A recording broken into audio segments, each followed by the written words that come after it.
Мен қалаға келгенде 18-де едім. Шымкенттің шет жағында жатақханаға да ақша жетпеді.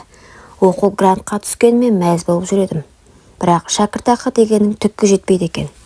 Апта сайын пәтерден пәтерге көшіп жүріп шаршадым. Содан Ермек ағаның бір бөлмелі подвал пәтері табылды. Арзан, айына 50 мың. Маған ол кезде аспаннан түскен сыйлықтай көрінді. Бір бөлмелі, бірақ едені суық. Есіктің астынан жел үріп тұрады. Түнде өзің ғана жатасың. Қаладағы жалғыздық дәл осындай болады екен. Ермек аға алғашында жылы адам сияқты көрінді. 40-тың үстінде. Көзі күлгенмен жанары суық. Қызымдайсың ғой дейтін. Керек болса хабарлас, көмектесем дейтін. Алғашқы 2 ай бәрі жақсы еді. Сабаққа барып келіп кешке тез-тез тамақ істеп, үсті басыңнан дым иіс шықпайтындай тырысып тұрасың ғой. Жалғыз қызсың деген атақ оңай емес. 3-ші айда шәкіртақы кешікті. Телефонға бірдеңе түспеді. Мамам ауылда бәрі жақсы ма деп сұрайды. Бірақ өздері қиналып жүргенде мен қалай ақша сұраймын? Ермек аға есіктің алдына келіп тұрды. Әсел-ау, ақшаны не істейміз? Жылағым келді.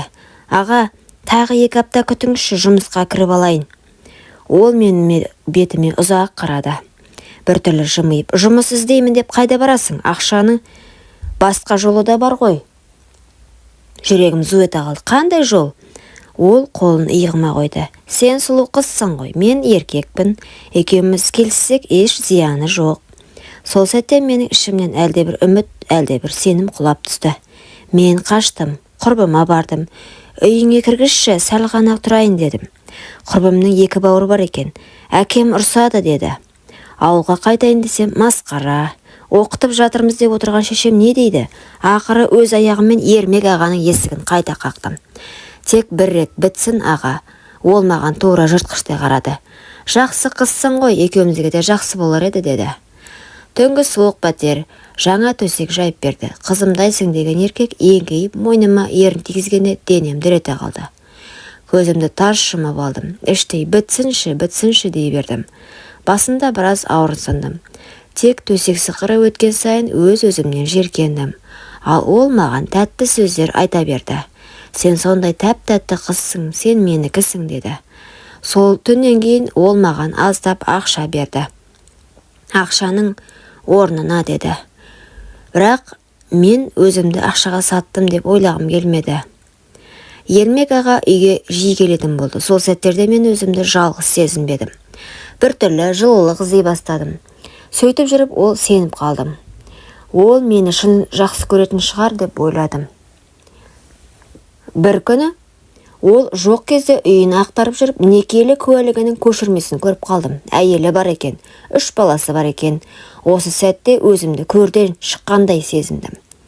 Мен оның ойындағы қуыршақ, көргенде құмарлығын қандыратын жалғыз қыз болған екенмін.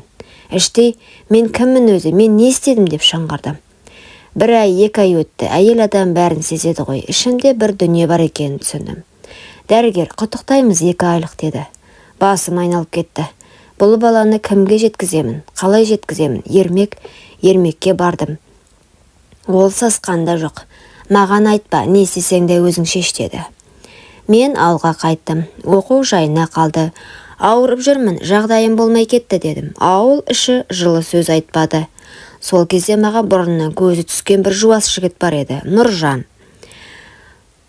Сол кезде, Әсел, мен сені бұрыннан жақсы көремін дейтін.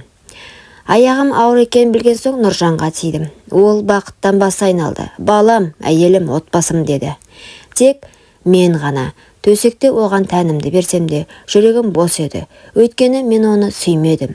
Түн ортасында ол жаным де барлық денемді сүйіп құшақтағанда өзімді сол қаладағы суық подвалда жатқандай сезіндім. Ұлымыз дүниеге келді. Нұржан ол баланы бауырына басты. Мен тек балам үшін күн кештім. Нұржан мені шексіз сүйді. Қазір мен ауылдың бақытты әйелі атанамын. Жылы үйім бар. Түнде жанымда күйеуім жатыр. Құшағы ыстық, бірақ менің тәнім Ермектің қолынан өтіп кеткенде өліп қалғанда еді. Түнде көзімді жұмып жатқанда ойлаймын. Ол пәтерақыны ақшалай төлемедім. Өз жаныммен өтедім. Енді өмір бойы өтеп келемін.